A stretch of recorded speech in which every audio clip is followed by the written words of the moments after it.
Today, guys, we are going to have a look at the Dragoon changes for Final Fantasy XIV Endwalker. And Dragoon is the job that can jump the highest, so let's see if it also got buffed the highest. No, I'm just kidding. But yeah, let's have a look at all those changes. And if you guys are new to this channel, please don't forget to hit that subscribe button for more content. Let's check this one out. Is one of those jobs that's just so iconic and awesome and pointy that all it really wow, that glamour looks so cool. Speaking of, look at the job gear. It is so pointy. I feel like I'm gonna get impaled just looking. The helmet looks cool from behind for even. When a dragon tries to eat you. But first, I have a disclaimer. I was sponsored by Square. Are those Enix eyes to try out glowing? This Yeah, they build are. of Endwalker, and everything that you see here is subject to significant changes. That includes potencies especially, since a lot of them change throughout all of the jobs. I would not worry about them. But anyway, let's take a look.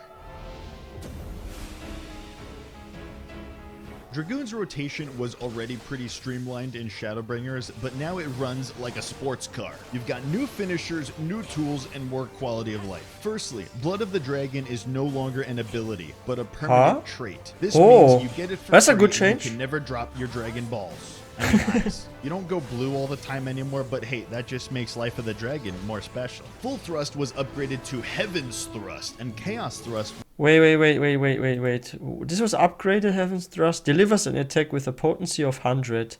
Vorpal Thrust. Grant Sharper Fang and Claw. Okay, I see now. Chaos Thrust was upgraded to Chaotic Spring. This comes along with potency increases, but more importantly, they look cool. There are still positionals on Wheeling Thrust and Fang and Claw, but you don't need to hit them in order to unlock Raiden Thrust, so that's pretty neat. But that's not all. When you execute Raiden Thrust, you obtain a Dragon Scale. It's actually called a First Mind's Focus. What does that one do? Like a Dragon Scale, so I'm gonna call it that. Anyway, you get 2 of these Dragon Scales, as in complete your 2 separate rotations, and boom, you get the double dragon attack, Wormwind Thrust, global line AoE. Dragoon's AoE. Whoa, this one looks so pretty. Like, I like the animation a lot. I think it looks cool how you freaking summon a dragon that just strikes through your targets.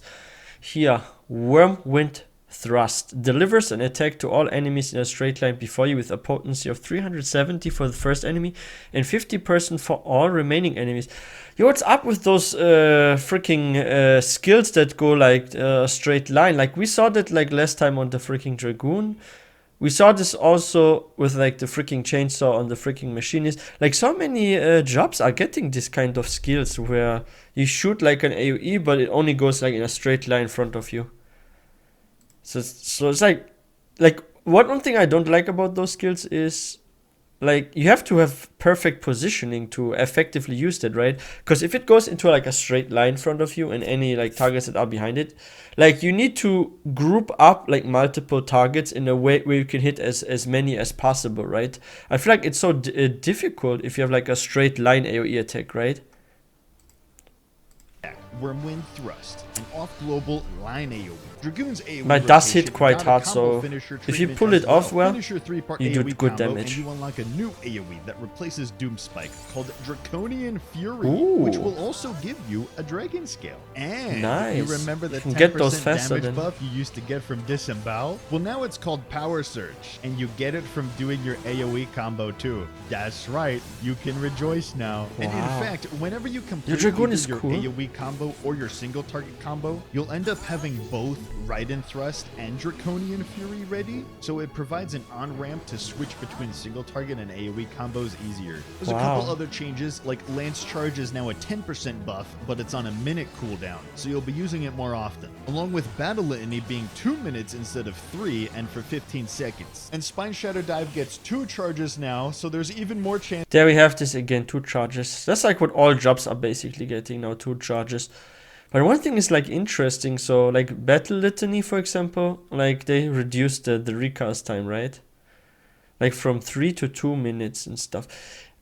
Like I think it was actually good that they reduced some skills here with like the cooldown, because it's like easier to have like a more like fluent rotation that way, right? Yeah, so I think it's like a good change. It's nice. seconds. And Spine Shadow Dive gets 2 charges What's now, this do? so there's even more chances to die from animation lock. Let's go! And then since Blood of the Dragon is a trait now, there's no more timer on your bar, like on your gauge. They could probably add Power Surge as the timer to the gauge if they really wanted to, since that's also 30 seconds. Would people even like that? I don't know. I'll leave that up to you, Dragoons. Anyway, that's Dragoon. I hope you like it. Thank you so much for watching. I really like All it. of my videos on the Endwalker job changes are out now, so check out the playlist in the link in the description below to watch the next. I think this new skill looks so cool with like those 2 dragons that you summon, right? Like they've done such a good job on like the new animations of the skills. Like I feel like everything is so cool that's coming Endwalker. And I'm also really in love with like the animations that the Reaper has, right? And the cool thing about Dragoon and Reaper is they both have like the maiming gear, right? So you can like switch the job more easily, right? Like you can play Reaper, farm some gear, and then level a Dragoon. Or your first level a Dragoon, what would make more sense, right? And you max out your Dragoon, then the Reaper comes, and you can like use your Dragoon gear on the Reaper while you're like leveling up. And once you max, you have already very good gear. The only downside is the weapon, right? Like you need different weapon, of course, so you have to farm the Reaper one, right? But it doesn't matter because the rest of the body, and like I think it's really cool. And yeah, those 2 charges, I see them literally in every single job. And like so many AoE buffs happening. Like did a lot of people actually complain about AoE skills? I'm actually wondering about that. Because I know that there are like some jobs like Ninja, for example, that have a bit of an annoying AoE rotation because you need freaking Doton. It's like stationary, right? So if your group doesn't know you put down the Doton, they're gonna pull the mobs actually out of your AoE. What is a bit frustrating on a Ninja, I had this situation a couple of times in dungeons where I put my Doton down and my freaking group mates would pull the mobs outside of the Doton. And I had to like wait to get like my Mudras back and all that, right? So yeah, it was a bit annoying. And Dragoon got also some AoE love. I think this is so great, and there's like more flexibility between single target and AoE. What is a really nice change. I feel like especially like early game, Dragoon is like one of the worst AoE jobs, right? Only if you get like higher level it gets like a bit better and stuff, right? So yeah, I like those changes. I'm like wondering if they're gonna keep everything or how much they are going to change at the end. And that now you get like some skills like a minute faster with like the cooldown changes. Like you're gonna have like a easier time with your rotation, what is a really nice change. I like that as well. Like there's more comfort coming with those changes to all those jobs. Like they feel now more comfortable to play and less stressful.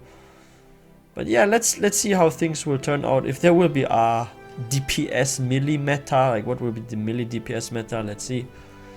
Because I also think Samurai got some interesting buffs, and Monk especially, like a whole rework. But hey, let's see. So yeah guys, if you're new to this channel, please don't forget to hit that subscribe button for more content. And I would also really appreciate if you like this video. And I will see you guys next time.